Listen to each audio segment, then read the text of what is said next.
Hey guys, today we're going to be talking about carpet cushion or padding and where it should be trimmed off or trimmed back in relation to the location of the tack strip. Before trimming the carpet cushion, the padding should be secured, in this case on a wood floor with staples prior to cutting the carpet in place. To ensure that it's not going to move.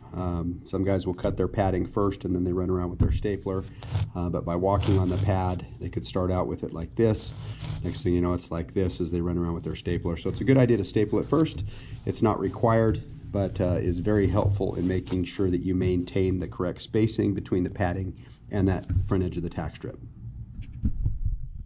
When stapling the carpet cushion to the wood subfloor prior to trimming the padding at the tack strip, you should keep your staples about 2 to 3 inches back from the tack strip.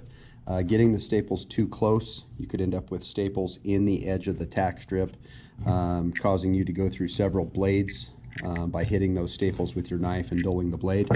Too far back, with an improperly adjusted power stretcher, the teeth could go too far through the carpet into the carpet cushion, causing the carpet cushion to stretch.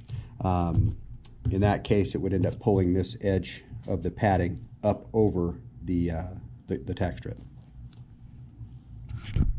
As you can see, we've got staples here that are about 2.5 to 3 inches away from the tack strip, far enough away that we're not going to damage a blade when we cut the padding down to that edge, but yet not too far away that it's going to allow an improperly set up power stretcher to be able to move this pad up over the edge of our tack strip, creating a hump that we would have to pull the carpet back and address and fix later.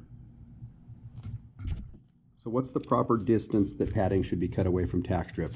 Well, if we're too close, too tight, we can easily get it up onto the tack strip when installing the carpet, hiding the pins, not allowing us to get the carpet securely attached to those pins. If it's cut too far away, it can look okay at first, but over time as carpet relaxes, you would end up with a little dip here. There's nothing to support the backing of that carpet as it naturally softens over time. Ideally, you want to be within 1/4 of an inch or better of the tack strip. It's okay to have a slight gap there, about like that. Anything more than that, and you're going to want to either stretch the pad up or you're going to want to add another piece of padding.